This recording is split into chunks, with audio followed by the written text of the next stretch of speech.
ไปจึกได้เมื่อย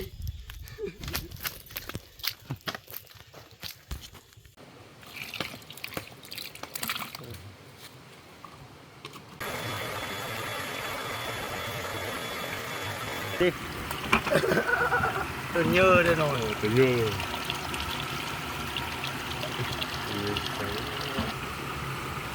เต็มเลยสู้กันได้สู้กันได้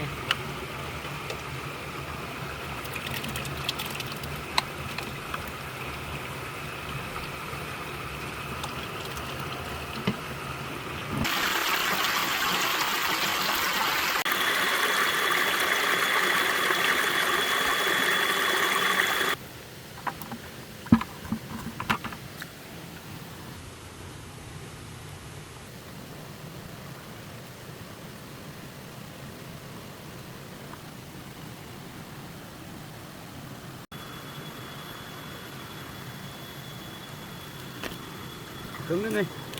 ครึ่งนึงก่อนเดี๋ยวเชียวบ้องให้มันเต็มมันยังเอาผักทิ้งอันนี้ละลาม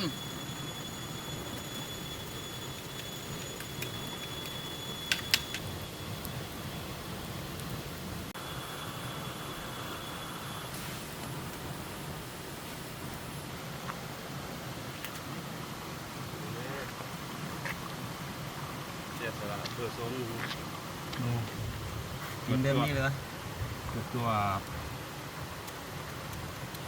สองอันเลย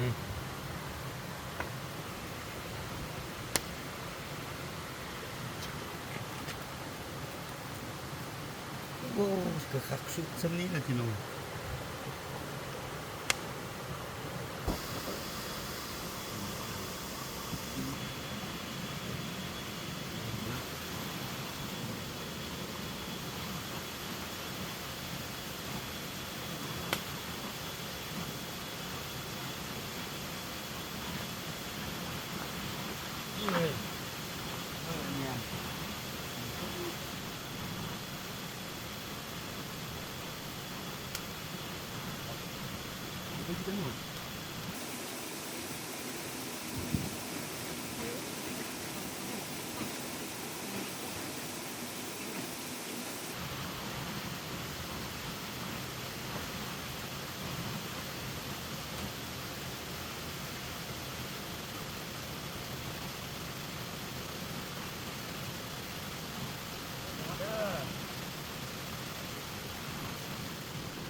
ไล่ยืดต้นได้ จะได้เสียไป นั่นเกม